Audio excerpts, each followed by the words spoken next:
Eddard. I stood last vigil for him myself, Sir Barristan Selmy said, as they looked down at the body in the back of the cart. He had no one else. A mother in the Vale, I'm told. In the pale dawn light, the young knight looked as though he was sleeping. He had not been handsome, but death had smoothed his rough-hewn features, and the silent sisters had dressed him in his best velvet tunic, with a high collar to cover the ruin the lance had made of his throat. Eddard Stark looked at his face and wondered if it had been for his sake that the boy had died. Slain by a Lannister bannerman before Ned could speak to him, could that be mere happenstance? He supposed he would never know. Hugh was John Aaron's squire for 4 years, Selmy went on. The king knighted him before he rode north in John's memory. The lad wanted it desperately, yet I fear he was not ready. Ned had slept badly last night, and he felt tired beyond his years. None of us is ever ready, he said. For knighthood? For death. Gently, Ned covered the boy with his cloak, a blood-stained bit of blue, bordered in crescent moons. When his mother asked why her son was dead, he reflected bitterly. They would tell her they had fought to honor the king's hand, Eddard Stark. This was needless. War should not be a game. Ned turned to the woman beside the cart, shrouded in grey, face hidden, but for her eyes. The silent sisters prepared men for the grave, and it was ill fortune to look on the face of death. Send his armour home to the Vale. The mother will want to have it. It is worth a fair piece of silver, Sir Barristan said. The boy had it forged special for the tourney. Plain work, but good. I do not know if he had finished paying the smith. He paid yesterday, my lord, and he paid dearly, Ned replied. And to the silent sister he said, Send the mother the armour. I will deal with this smith. She bowed her head. Afterwards, Sir Barristan walked with Ned to the king's pavilion. The camp was beginning to stir. Fat sausages sizzled and spit over fire pits, spicing the air with a sense of garlic and pepper. Young squires hurried about on errands as their masters woke, yawning and stretching to meet the day. A serving man with a goose under his arm bent his knee when he caught sight of them. "My lords," he muttered, as the goose honked and pecked at his fingers. The shields displayed outside each tent heralded its occupant. The Silver Eagle, a sea god. Bryce Caron's Field of Nightingales, a cluster of grapes for the red wines. Brindle boar, red ox, burning tree, white ram, triple spiral, purple unicorn, dancing maiden, black adder, twin towers, horned owl, and last, the pure white blazons of the king's guard, shining like the dawn. The king means to fight in the melee today, Sir Barristan said, as they were passing Sir Merrin's shield, its paint solid by a deep gash where Loras Tyrell's lance had scarred the wood as he drove him from his saddle. Yes, Ned said grimly. Jory had woken him last night to bring him that news. Small wonder he had slept so badly. Sir Barristan's look was troubled. They say night's beauties fade at dawn, and the children of wine are oft disowned in the morning light. They say so, Ned agreed, but not of Robert. Other men might reconsider words spoken in drunken bravado, but Robert Baratheon would remember, and remembering would never back down. The king's pavilion was close by the water, and the morning mists of the river had wreathed it in wisps of grey. It was all of golden silk, the largest and grandest structure in the camp. Outside the entrance, Robert's war hammer was displayed beside an immense iron shield blazoned with a crowned stag of House Baratheon. Ned had hoped to discover the king still abed, in a wine-soaked sleep, but luck was not with him. They found Robert drinking beer from a polished horn and roaring his displeasure at two young squires who were trying to buckle him into his armour. "Your Grace," one was saying, almost in tears, "it's made too small, it won't go." He fumbled, and the gorget he was trying to fit around Robert's thick neck tumbled to the ground. "Seven hells," Robert swore. "Do I have to do it myself? Piss on the both of you. Pick it up. Don't just stand there gaping, Lancel. Pick it up." The lad jumped, and the king noticed his company. "Look at these oaths, Ned. My wife insisted I take these two to squire for me, and they're worse than useless. Can't even put a man's armour on properly. Squires, they say? I say they're swineherd dressed up in silk." Ned only needed to glance to understand the difficulty. "The boys are not at fault," he told the king. "You're too fat for your armour, Robert." Robert Baratheon took a long swallow of beer, tossed the empty horn onto his sleeping furs, wiped his mouth with the back of his hand, and said darkly, "Fat? Fat, is it? Is that how you speak to your king?" He let go his laughter, sudden as a storm. "Oh, damn you, Ned! Why are you always right?" The squires smiled nervously until the king turned on them. "You, yes, both of you. You heard the hand? The king is too fat for his armour. Go find Sir Aaron Sanigar. Tell him I need the breastplate stretcher.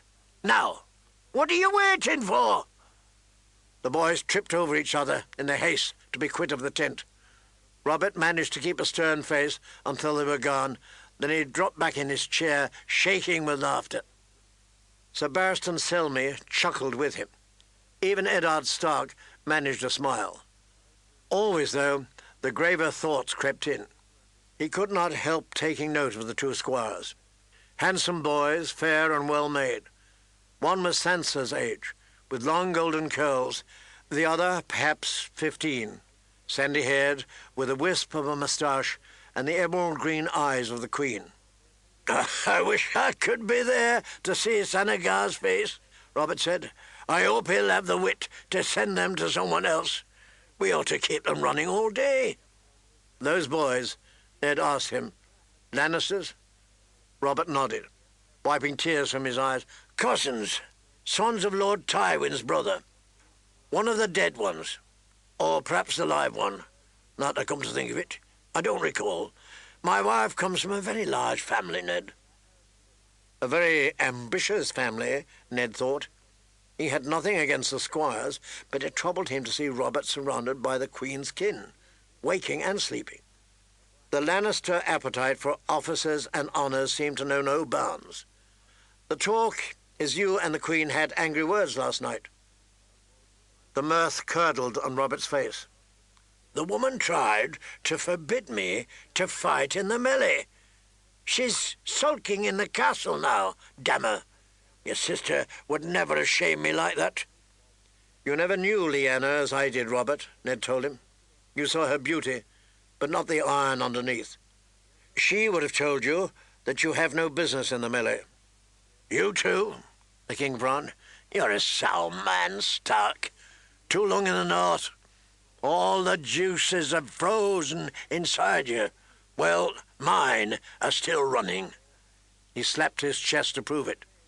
"You are the king," Ned reminded him. "I sit on the damned iron seat where I must. Does that mean I don't have the same hungers as other men? A bit of wine now and again? A girl squealing in bed? The feel of a horse between my legs? 7 hells, Ned! I want to hit someone." Sir Barristan Selmy spoke up. "Your Grace," he said, "it is not seemly that the king should ride into the melee. It would not be a fair contest. Who would dare strike you?" Robert seemed honestly taken aback. "Why, all of them, damn it, if they can. And the last man left standing—" "Will be you," Ned finished. He saw at once that Selmy had hit the mark. The dangers of the melee were only a savour to Robert, but this touched on his pride. Sir Barristan is right. There's not a man in the 7 kingdoms who would dare risk your displeasure by hurting you. The king rose to his feet, his face flushed. "Are you telling me Those prancing cravens will let me win. For a certainty, Ned said, and Sir Barristan Selmy bowed his head in silent accord. For a moment Robert was so angry he could not speak. He strode across the tent, whirled, strode back, his face dark and angry. He snatched up his breastplate from the ground and threw it at Barristan Selmy in a wordless fury. Selmy dodged. "Get out," the king said then, coldly. "Get out, before I kill you." Sir Barristan left quickly. Ned was about to follow when the king called out again. "Not you, Ned." Ned turned back. Robert took up his horn again, filled it with beer from a barrel in the corner, and thrust it at Ned. "Drink," he said brusquely. "I've no thirst." "Drink! Your king commands it." Ned took the horn and drank. The beer was black and thick, so strong it stung the eyes. Robert sat down again. "Damn you, Ned Stark, you and John Arryn. I loved you both. What have you done to me? You were the one should have been king, you or John." "You had the better claim, Your Grace." "I told you to drink, not to argue. You made me king. You could at least have the courtesy to listen when I talk, damn you. Look at me, Ned. Look at what kinging has done to me. God's too fat for me armour. How did it ever come to this?" "Robert, drink and stay quiet. The king is talking."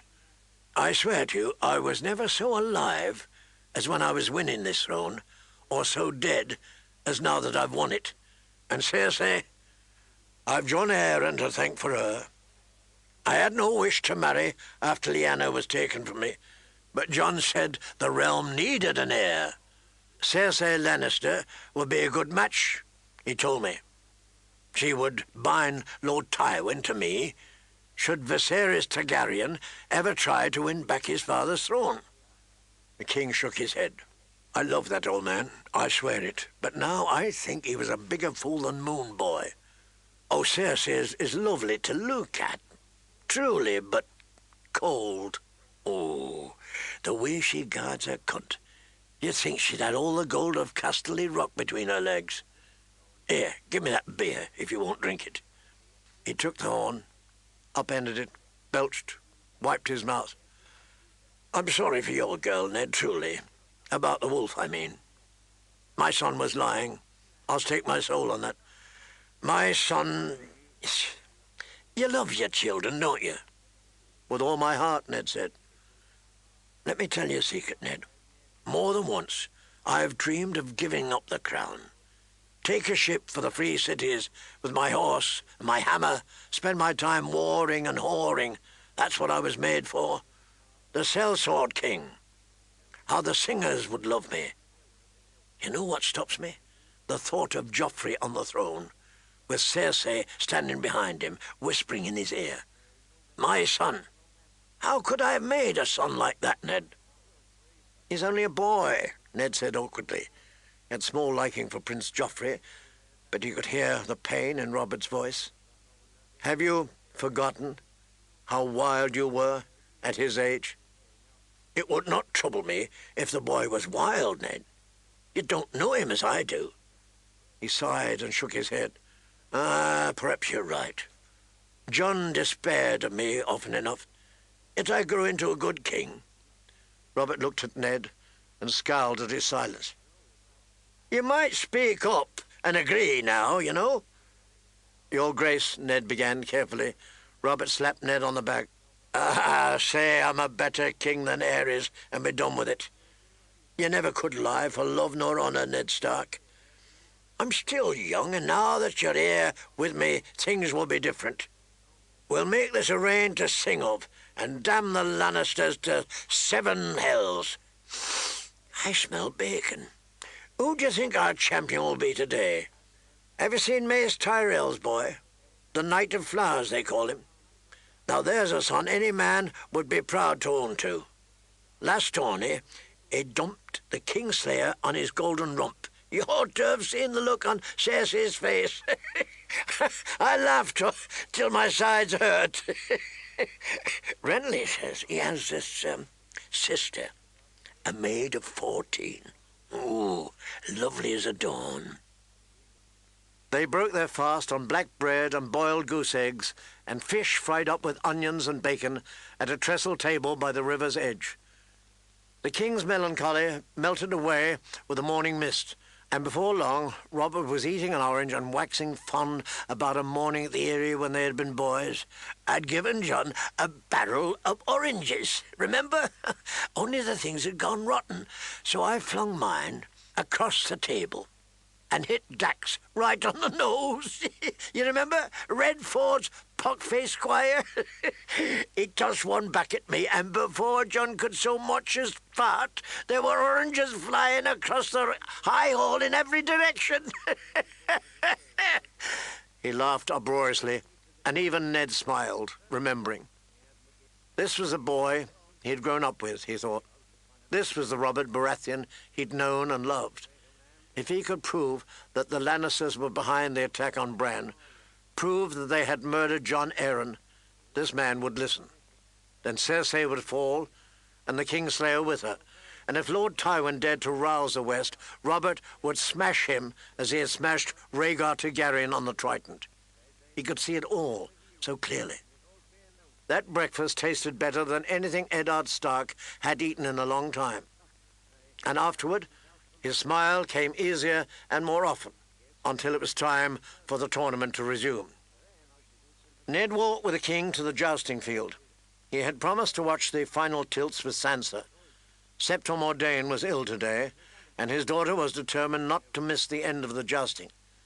As he saw Robert to his place, he noted that Cersei Lannister had chosen not to appear. The place beside the king was empty. That too gave Ned cause to hope. He shouldered his way to where his daughter was seated and found her as the horns blew for the day's first joust. Sansa was so engrossed she scarcely seemed to notice his arrival. Sandor Clegane was the first rider to appear. He wore an olive-green cloak over his soot-grey armour. That and his hound's head helm were his only concessions to ornament.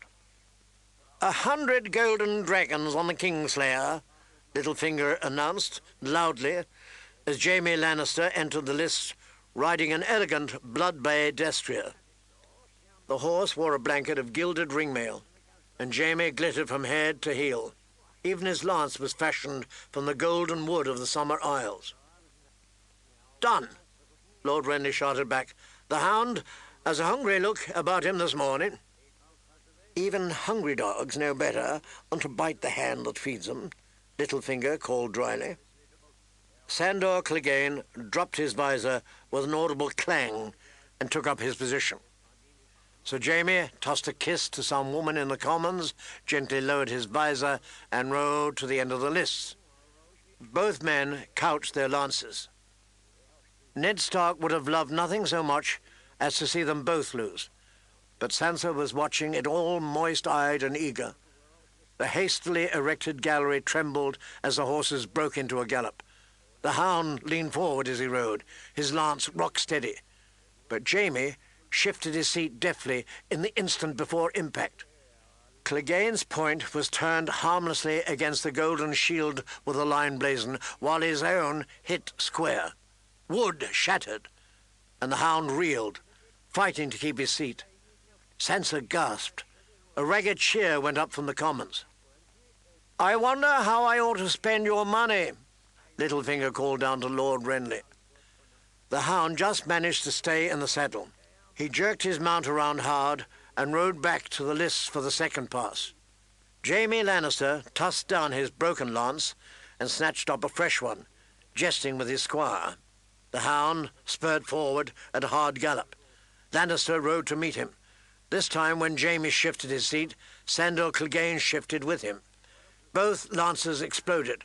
By the time the splinters had settled, a riderless blood bay was trotting off in search of grass, while Sir Jaime Lannister rolled in the dirt, golden and dented. Sansa said, "I knew the hound would win." Littlefinger overheard. "If you know who's going to win the second match, speak up now, before Lord Renly plucks me clean," he called to her. Ned smiled. "A pity the Emperor's not here with us." Lord Renly said. "I should have won twice as much." Jaime Lannister was back on his feet, but his ornate lion helmet had been twisted around and dented in his fall, and now he could not get it off. The commons were hooting and pointing, the lords and ladies were trying to stifle their chuckles and failing, and over it all Ned could hear King Robert laughing louder than anyone. Finally, they had to lead the Lion of Lannister off to a blacksmith, blind and stumbling. By then, Sir Gregor Clegane was in position at the head of the lists. He was huge, the biggest man that Eddard Stark had ever seen. Robert Baratheon and his brothers were all big men, as was the Hound, and back at Winterfell there was a simple-minded stable boy named Hodor, who dwarfed them all. But the knight they called the Mountain That Rides would have towered over Hodor. He was well over 7 feet tall, closer to 8, with massive shoulders and arms as thick as the trunks of small trees. His destrier seemed a pony in between his armoured legs, and the lance he carried looked as small as a broom handle. Unlike his brother, Sir Gregor did not live at court. He was a solitary man who seldom left his own lands but for wars and tourneys. He had been with Lord Tywin when King's Landing fell, a new-made knight of 17 years, even then distinguished by his size and his implacable ferocity. Some said it had been Gregor who dashed the skull of the infant prince Aegon Targaryen against a wall, and whispered that afterwards he had raped the mother, the Dornish princess Elia, before putting her to the sword. These things were not said in Gregor's hearing. Ned Stark could not recall ever speaking to the man, though Gregor had ridden with them during Balon Greyjoy's rebellion, one night among thousands. He watched them with disquiet. Ned seldom put much stock in gossip, but the things said of Sir Gregor were more than ominous. He was soon to be married for the 3rd time, and one heard dark whisperings about the deaths of his first 2 wives.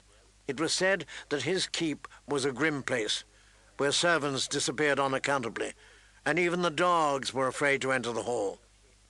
And there had been a sister who had died young under queer circumstances, and the fire that had disfigured his brother, and the hunting accident that had killed their father. Gregor had inherited the keep, the gold, and the family estates. His younger brother Sandor had left the same day to take service with the Lannisters as a sworn sword, and it was said that he had never returned, not even to visit. When the Knight of Flowers made his entrance, a murmur ran through the crowd, and he heard Sansa's fervent whisper, "Oh, he's so beautiful." Sir Loras Tyrell was slender as a reed, dressed in a suit of fabulous silver armour, polished to a blinding sheen, and filigreed with twining black vines and tiny blue forget-me-nots. The commons realized in the same instant as Ned that the blue of the flowers came from sapphires. A gasp went up from 1,000 throats. Across the boy's shoulders, his cloak hung heavy. It was woven of forget-me-nots, real ones, hundreds of fresh blooms sewn into a heavy woolen cape. His courser was as slim as her rider, a beautiful grey mare, built for speed. Sir Gregor's huge stallion trumpeted as he caught her scent. The boy from Highgarden did something with his legs, and his horse pranced sideways, nimble as a dancer. Sansa clutched at his arm. "Father, don't let Sir Gregor hurt him," she said.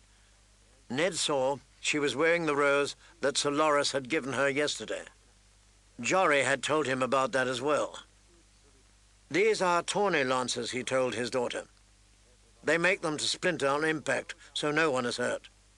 Yet he remembered the dead boy in the cart, with his cloak of crescent moons, and the words were raw in his throat. Sir Gregor was having trouble controlling his horse. The stallion was screaming and pawing the ground, shaking his head.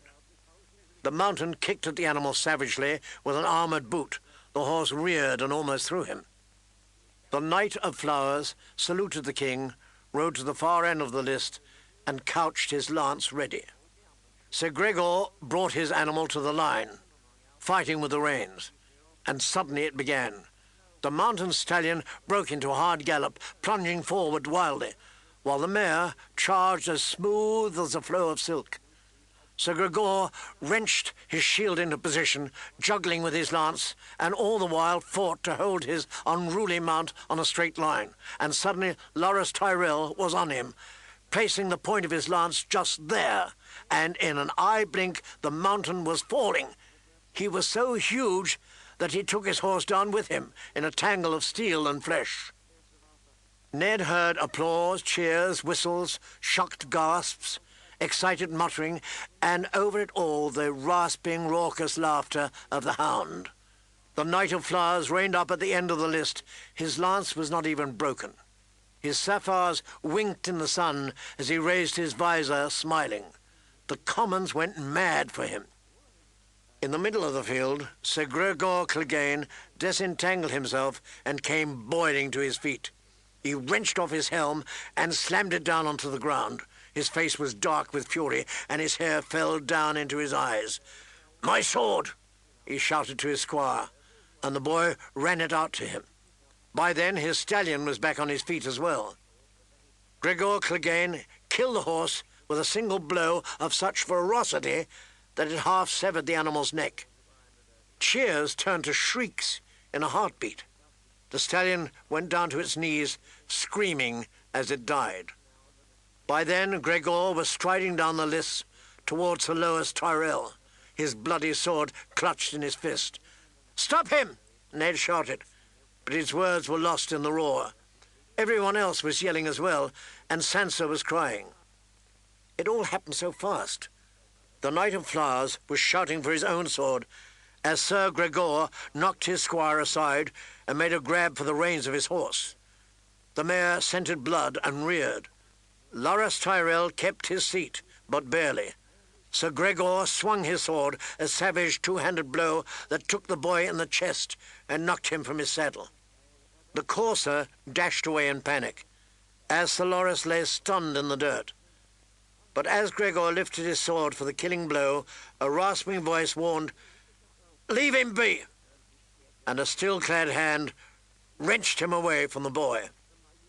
The mountain pivoted in wordless fury, swinging his long sword in a killing arc with all his massive strength behind it, but the hound caught the blow and turned it, and for what seemed an eternity the two brothers stood hammering at each other as a dazed Loris Tyrrell was helped to safety. Thrice Ned saw Sir Gregor aim savage blows at the hound's head helmet, yet not once did Sandor send a cut at his brother's unprotected face. It was the king's voice that put an end to it.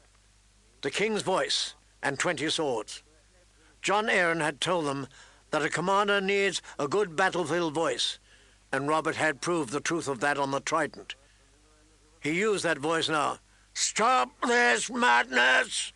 he boomed. "In the name of your king!" The hound went to one knee. Sir Gregor's blow cut air, and at last he came to his senses.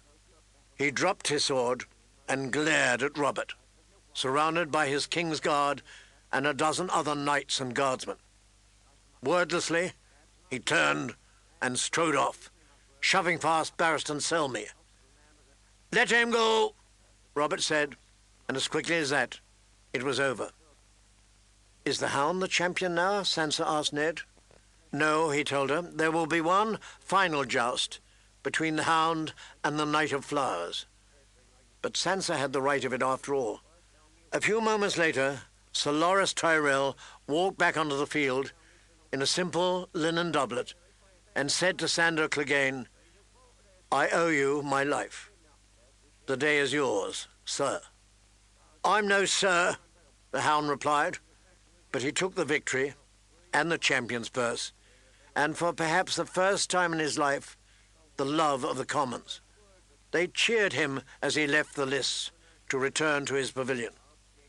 As Ned walked with Sansa to the archery field, Littlefinger and Lord Renly and some of the others fell in with them. "Tyrrell had to know the mare was in heat," Littlefinger was saying.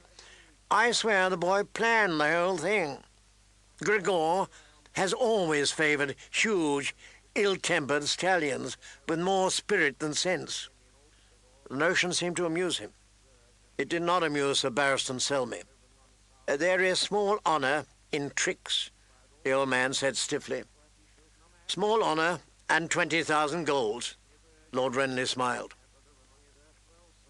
That afternoon, a boy named Anguy, an unherited commoner from the Dornish marches, won the archery competition, outshooting Sir Balon Swan and Jalabar Zoe at 100 paces after all the other bowmen had been eliminated at the shorter distances.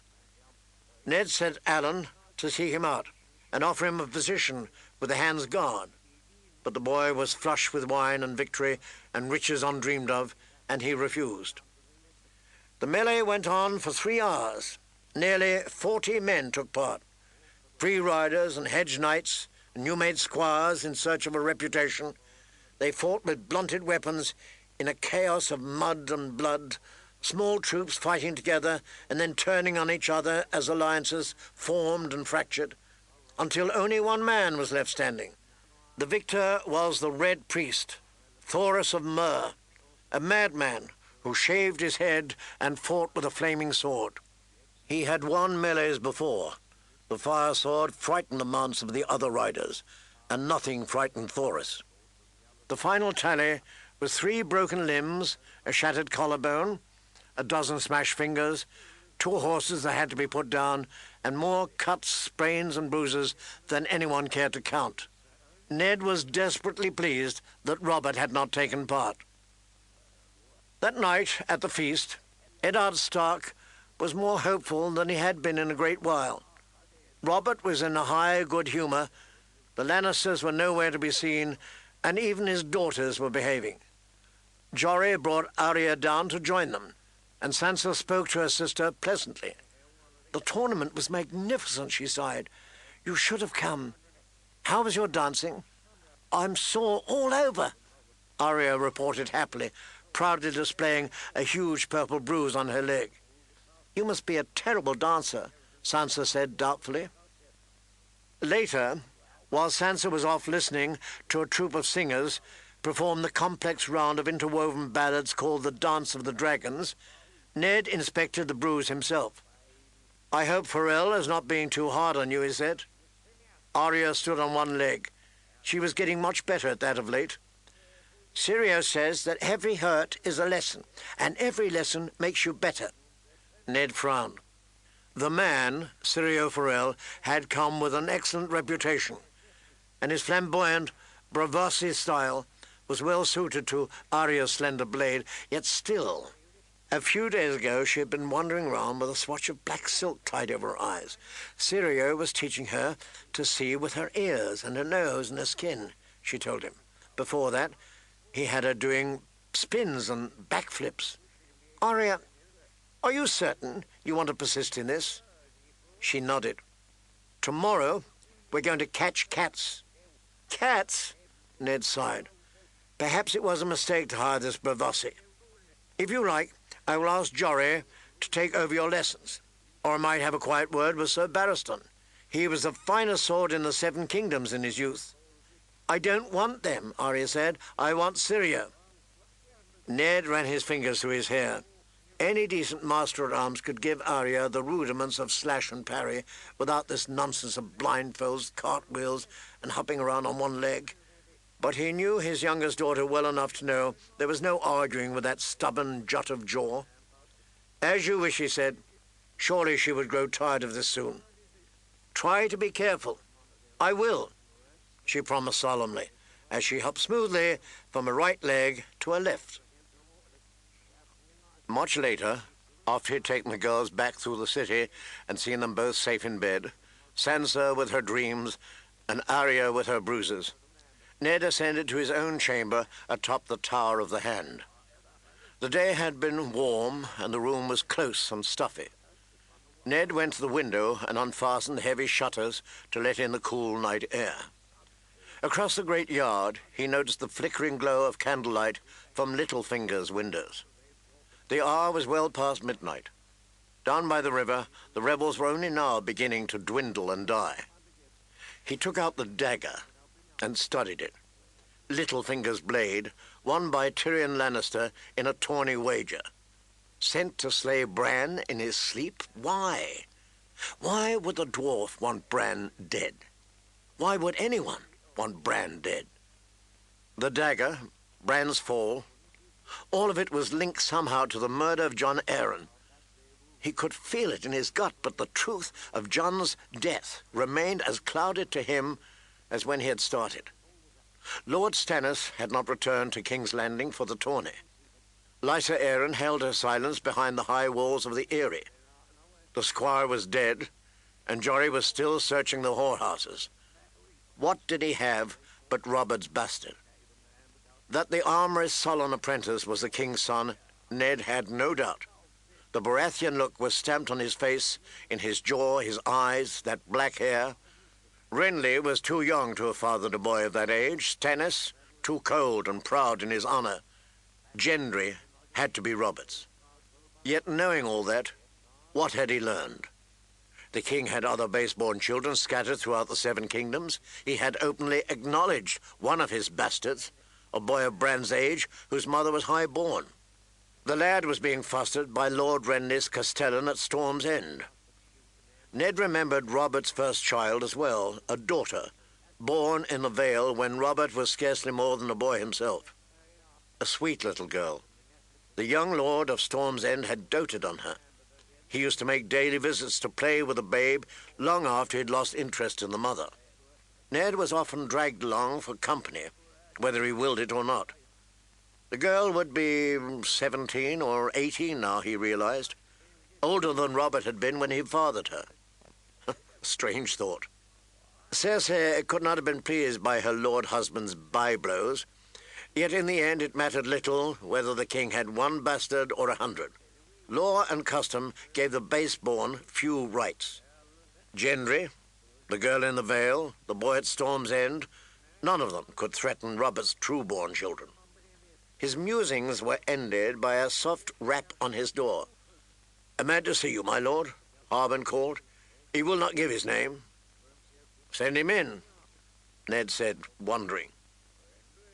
The visitor was a stout man in cracked, mud-caked boots and a heavy brown robe of the coarsest rough spot, his features hidden by a cowl, his hands drawn up in voluminous sleeves. "Who are you?" Ned asked. "A friend," the cowled man said in a strange, low voice. "We must speak alone, Lord Stark." Curiosity was stronger than caution. "Harwin, leave us," he commanded. Not until they were alone behind closed doors did the visitor draw back his cowl. "Lord Varys," Ned said in astonishment. "Lord Stark," Varys said politely, seating himself. "I wonder if I might trouble you for a drink." Ned filled 2 cups with summer wine and handed one to Varys. "I might have passed within a foot of you and never recognized you," he said, incredulous. He had never seen the eunuch dress in anything but silk and velvet and the richest damasks, and this man smelled of sweat instead of lilacs. "That was my dearest hope," Varys said. "It would not do if certain people learned that we had spoken in private. The Queen watches you closely. This wine is very choice, thank you." "How did you get past my other guards?" Ned said. Porter and Kane had been posted outside the tower, and Alan on the stairs. "The Red Keep has ways known only to ghosts and spiders." Varys smiled apologetically. I will not keep you long, my lord. There are things you must know. You are the king's hand, and the king is a fool." The eunuch's cloying tones were gone. Now his voice was thin and sharp as a whip. "Your friend, I know, yet a fool nonetheless, and doomed, unless you save him. Today was a near thing. They had hoped to kill him during the melee." For a moment Ned was speechless with shock. "Who?" Varys sipped his wine. "If I truly need to tell you that, you are a bigger fool than Robert, and I am on the wrong side." "The Lannisters?" Ned said. "The Queen? No, I will not believe that. Not even of Cersei. She asked him not to fight. She forbade him to fight. In front of his brother, his knights, and half the court. Tell me truly, Do you know any surer way to force King Robert into the melee, I ask you? Ned had a sick feeling in his gut. The eunuch had hit upon a truth. Tell Robert Baratheon he could not, should not, or must not do a thing, and it was as good as done. Even if he'd fought, who would have dared to strike the king? Varys shrugged. There were 40 riders in the melee. The Lannisters have many friends. Amidst all that chaos, with horses screaming and bones breaking and Thoris of Myr waving that absurd fire sword of his, who could name it murder if some chance blow failed his grace? He went to the flagon and refilled his cup. After the deed was done, the slayer would be beside himself with grief. I can almost hear him weeping, so sad. Yet no doubt the gracious and compassionate widow would take pity, lift the poor unfortunate to his feet, and bless him with a gentle kiss of forgiveness.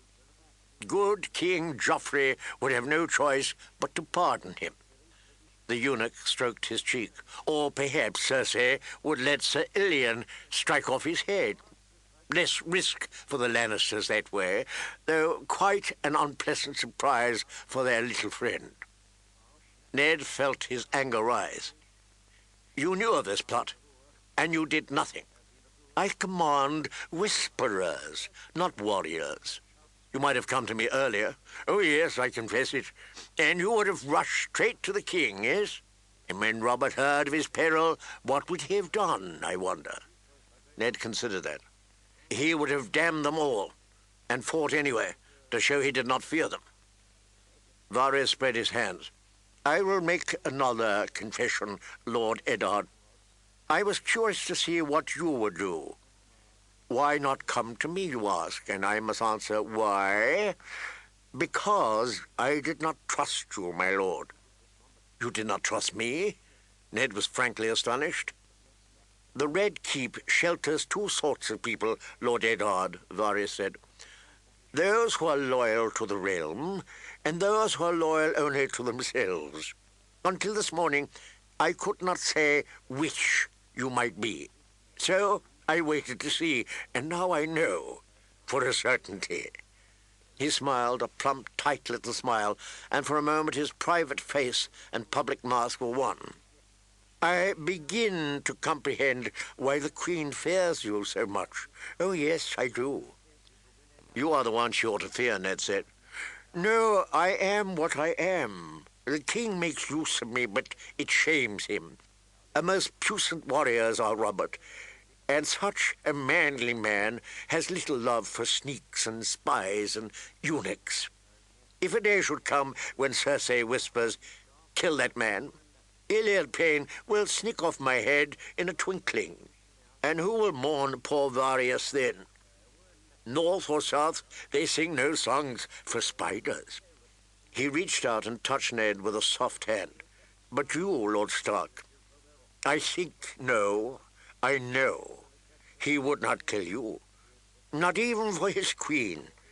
And there may lie our salvation. It was all too much.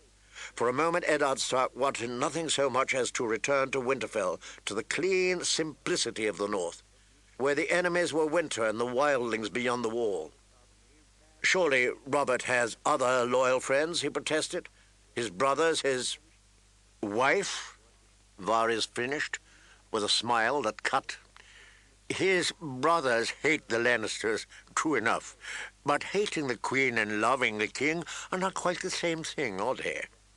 Sir Barristan loves his honor, Grand Maester Pycelle loves his office, and Littlefinger loves Littlefinger. The King's Guard, a paper shield, the eunuch said. Try not to look so shocked, Lord Stark. Jaime Lannister is himself a sworn brother of the White Swords, and we all know what his oath is worth. The days when men like Riam Redwine and Prince Aemon, the Dragon Knight, wore the white cloak are gone to dust and song. Of these 7, only Sir Barristan Selmy is made of the true steel, and Selmy is old. Sir Boris and Sir Meryn are the Queen's creatures to the bone, and I have deep suspicions of the others. No, my lord, when the swords come out in earnest, you will be the only true friend Robert Baratheon will have. Robert must be told, Ned said. If what you say is true, if even a part of it is true, the king must hear it for himself. And what proof shall we lay before him? My words against theirs, my little birds against the queen and the kingslayer, against his brothers and the council, against the wardens of east and west, against all the might of Casterly Rock. Pray send for Sir Ilian directly. It will save us all some time. I know where that road ends. Yet if what you say is true, they will only bide their time and make another attempt. Oh, indeed they will, said Varius, and sooner rather than later, I do fear. You are making the most anxious, Lord Eddard, but my little birds will be listening, and together we may be able to forestall them, you and I. He rose and pulled up his cowl so his face was hidden once more. Thank you for the wine. We will speak again. When you see me next at council, be certain to treat me with your accustomed contempt. You should not find that difficult. He was at the door when Ned called, "Varius." The eunuch turned back. "How did John Arryn die?" I wondered when you would get round to that. Tell me. The tears of lice, they call it, a rare and costly thing, clear and sweet as water, and it leaves no trace. I begged Lord Arryn to use a taster. In this very room I begged him, but he would not hear of it. Only one who was less than a man would even think of such a thing, he told me. Ned had to know the rest. Who gave him the poison? Some dear, sweet friend who often shared meat and mead with him, no doubt. Ah, but which one? There were many such. Lord Arryn was a kindly, trusting man. The eunuch sighed. There was one boy. All he was, he owed John Arryn. But when the widow fled to the Eyrie with her household, he stayed in King's Landing and prospered. It always gladdens my heart to see the young rise in the world. The whip was in his voice again, every word a stroke. He must have caught a gallant figure in the tourney, him in his bright new armour with those crescent moons on his cloak. A pity he died so untimely, before you could talk to him. Ned felt half poisoned himself. The squire, he said. Sir Hugh. Wheels within wheels within wheels. Ned's head was pounding. Why? Why now? John Arryn had been hand for 14 years. What was he doing that they had to kill him? Asking questions, Varys said, slipping out of the door.